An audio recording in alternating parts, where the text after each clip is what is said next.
চতুর্থ শ্রেণীর গণিত বইয়ের পৃষ্ঠা 18-তে 3 নম্বর অঙ্ক। কয়েকটি শহরের জনসংখ্যার তালিকা নিচে দেওয়া হলো। সংখ্যাগুলোকে ছোট থেকে বড় ক্রমানুসারে সাজাও। কোন শহরের জনসংখ্যা সর্বোচ্চ ও কোন শহরের জনসংখ্যা সর্বনিম্ন তা নির্ণয় করো। প্রথমে দেয়া আছে শহরের নাম, ক, খ, গ, ঘ, ও এবং জনসংখ্যা দেয়া আছে। এখন আমাদেরকে সমাধান করতে হবে। আমি একই ছকই সমাধান করে দেখাচ্ছি। এখানে আবার শহরের নাম লিখে নিলাম, ক, খ, গ, ঘ, আর ক্রমানুসারে সাজাই ছোট থেকে বড়। এখানে সব থেকে ছোট সংখ্যা হচ্ছে 3,71,993। এটা ক শহরে আছে, এই যে লিখে নিলাম। এরপরে দ্বিতীয় নাম্বারে আছে 8,86,397।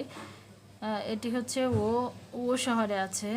এরপরে 3 নম্বরে আছে 24,56,891। এটি খ নম্বর শহরে আছে, খ শহরে আছে। এরপরে আছে 37,04,231। এটি গ শহরে আছে এবং সবথেকে বড় বেশি জনসংখ্যা আছে ঘ শহরে, 45,89,476।